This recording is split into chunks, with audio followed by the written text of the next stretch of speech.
اعوذ باللہ من الشیطان الرجیم بسم اللہ الرحمن الرحیم اللہم صلی علی محمد وعلی آل محمد۔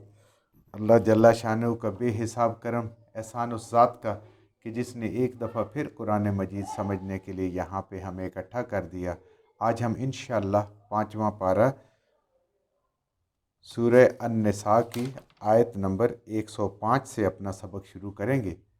اعوذ باللہ من الشیطان الرجیم بسم اللہ الرحمن الرحیم انا انزلنا الیک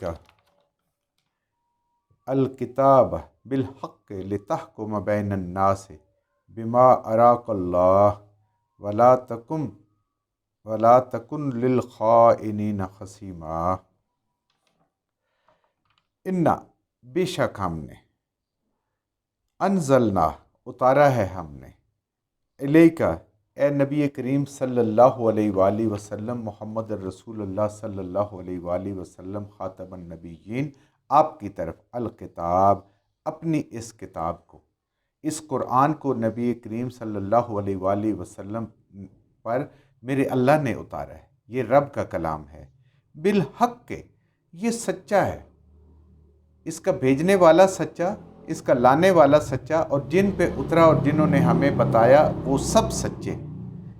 اور بالحق کا مطلب ہے یہ قرآن ایک بامقصد کتاب ہے۔ یہ صرف اس کے لیے نہیں ہے کہ اس کی ہم ریڈنگ کر لیں، اس کو پڑھتے رہیں اور بس اس کو رٹتے رہیں، اس کو وظیفہ نہیں، اس کا ایک مقصد ہے۔ مقصد کیا ہے؟ انسانیت کی ہدایت۔ اس سے ہم نے ہدایت حاصل کرنی ہے، اور باقی ساری چیزیں ثانوی حیثیت رکھتی ہیں۔ بنیادی چیز ہدایت۔ اگر انسان اس سے ہدایت نہیں لے گا، جو جتنا مرضی اس کو پڑھتا رہے، دہراتا رہے، اس کو کبھی بھی وہ فائدہ نہیں مل سکتا۔ وہ زندگی ایسی گزار نہیں سکتا جیسے اس کا رب اس سے تقاضا کرتا ہے، جیسے دین چاہتا ہے اس سے۔ لِتَحْكُمَ، اب اس قرآن کے مقاصد میں سے ایک مقصد اللہ تعالیٰ بیان فرما رہے ہیں، لِتَحْكُمَ، تاکہ آپ صلی اللہ علیہ وآلہ وسلم اور آپ کے بعد پھر آپ کی امت فیصلے کریں، بین الناس، لوگوں کے درمیان، سب لوگوں کے درمیان، بما اراک اللہ، جو کچھ اللہ نے آپ کو بصیرت دی، آپ کے اوپر وحی کی، اور وہ آج ہمارے پاس سنت رسول صلی اللہ علیہ وآلہ وسلم، سیرت رسول صلی اللہ علیہ وآلہ وسلم کے نام سے محفوظ ہے۔ آپ کو اللہ نے بصیرت عطا فرمائی، آپ نے اس پہ عمل کر کے آگے امت کو اس کو منتقل کر دیا، جیسے قرآن کو، ایسے ہی اپنی سیرت اور بصیرت کو بھی۔ اللہ فرما رہے ہیں کہ ہم نے اس قرآن کو بامقصد نازل کیا۔ ان مقاصد میں سے ایک مقصد یہ ہے کہ لوگوں کے درمیان جب بھی کوئی جھگڑا، کوئی بھی ایسی بات جس میں فیصلہ کرنے کی ضرورت ہو، وہ اس قرآن کے مطابق کی جائے۔ اب میرے عزیزو، یہ آپ سوچیں کہ اگر قاضی کو، انصاف کرنے والے کو، جرگے کے سربراہ کو قرآن کا پتہ ہی نہیں ہوگا تو وہ قرآن کے مطابق کیسا فیصلہ کرے گا؟ وہ تو آباء و اجداد کے طریقے پہ فیصلہ کرے گا، وہ تو اپنے سوچ کے مطابق فیصلہ کرے گا، جبکہ اللہ کہتے ہیں کہ اپنی سوچ نہیں، میرے حکم کے مطابق فیصلے کرنی ہے۔ اپنے حبیب کو اگر کہہ رہے ہیں تو آپ اس کے بعد آنے والے انسانوں کی تو کوئی حیثیت نہیں بنتی کہ وہ اپنی مرضی سے یا کسی اور قانون کے تحت فیصلے کریں۔ اس کے تحت فیصلے کر رہے ہیں، اور جو کچھ بما اراک اللہ، جو اللہ نے آپ کو دکھایا، اور آپ نے پھر اس بات کو امت کو تعلیم فرمایا۔ ولا تکن، اور مت ہو جائیں آپ بھی اور آپ کے بعد آنے والے بھی، للخائنین خصیما، جو خیانت والے ہوں، خواہ وہ مسلمان ہوں، ان کا بھی آپ نے ساتھی نہیں بننا، ان کی وکالت نہیں کرنی، ان کا سہارا نہیں بننا۔ خصیما، ان کے ساتھ، ان کی طرف سے جھگڑا کرنے والا، ان کا سہارا بننا اور ان کی حمایت کرنے والے نہ ہوں، اگر قرآن کی روح سے، قرآن کے تعلیم کے مطابق وہ للخائنین، اگر وہ خیانت کرنے والے ہیں، قانون کو توڑنے والے ہیں۔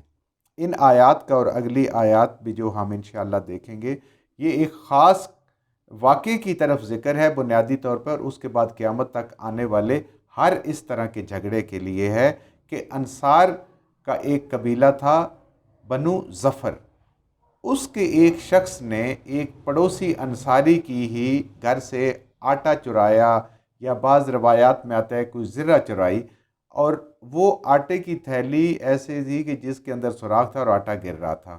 وہ وہاں سے انہوں نے چوری کی، چوری کر کے ایک یہودی کے پاس اس کو رکھوا دیا امانت کے طور پہ۔ صبح جب پڑوسی جاگے، انہوں نے دیکھا کہ ان کا آٹا نہیں ہے، اور جب دیکھا آٹا تو وہ اس کا نشان جو ہے وہ یہودی کے گھر تک چلا گیا۔ سب سے پہلا شک انہیں اپنے پڑوسی پہ ہوا، اس کے بعد جب دیکھا تو وہ یہودی کے پاس گئے۔ یہودی نے کہا کہ فلاں مسلمان نے یہ میرے پاس امانتاً رکھوایا ہے، میں نے یہ اس کو چوری نہیں کیا۔ یہ نبی کریم صلی اللہ علیہ وآلہ وسلم کے پاس جب بات پہنچی، کیس آپ کے پاس پہنچا، تو قبیلہ بنو ظفر کے سارے لوگ اکٹھے ہو کے اپنے اس بندے کی حمایت میں آ گئے نبی کریم صلی اللہ علیہ وآلہ وسلم کے پاس۔ اب وہاں پہ اتنی لوگوں کی باتیں سننے کے بعد جو ظاہری اسباب تھے وہ ایسے ہی لگ رہا تھا کہ جیسے یہ مسلمان بے قصور ہے، یہ یہودی کا قصور ہے، لیکن اللہ تو سب کچھ جانتا ہے نا۔ اللہ نے اپنے نبی کریم اپنے حبیب صلی اللہ علیہ وآلہ وسلم کو ساری باتیں ظاہر کر دی۔ بما اراک اللہ، اللہ نے آپ کو دکھا دیا جو ساری چیزیں تھیں، سارے دلائل اس کے خلاف جا رہے تھے شریعت کے، لیکن ظاہراً قبیلہ اس کے ساتھ کھڑا تھا۔ تو اللہ فرما رہے ہیں کہ اے اللہ کے حبیب صلی اللہ علیہ وآلہ وسلم، آپ نے فیصلہ کرنا ہے قرآن کے مطابق، ان لوگوں کی بات نہیں سننی، اور یہ بھی نہیں دیکھنا کہ یہ مسلمان ہے اور یہ یہودی ہے۔ اس لیے اللہ تعالیٰ نے فرمایا نا اپنے کلام میں، لِتَحْكُمَ بَيْنَ النَّاسِ، آپ فیصلے کریں، صحیح حق کے فیصلے کریں تمام لوگوں کے درمیان۔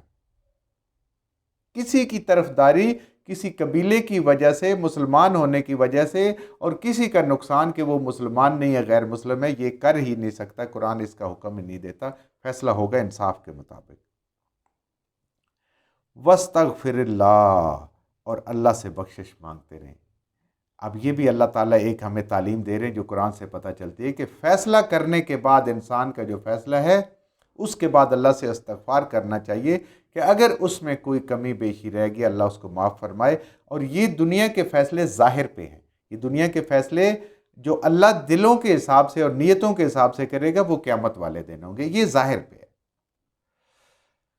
ان اللہ کان غفور الرحیمہ، بے شک جو انسان بھی اللہ تعالیٰ سے مغفرت مانگتا ہے اللہ تعالیٰ ضرور بخشنے والے اور رحم کرنے والے ہیں، بڑے مہربان ہیں رب اور بخشنے والے ہیں، فوراً توبہ قبول کرتے ہیں، بشرطے کہ انسان، توبہ کی شرط یہ ہے کہ سب سے پہلے انسان اپنی غلطی کو مانے، اس کے بعد رب کے حضور اپنی غلطی کو پیش کرے، آئندہ نہ کرنے کا وعدہ کرے اور اس پہ بخشش مانگے، تو اللہ تعالیٰ بخشنے والے رحم کرنے والے ہیں۔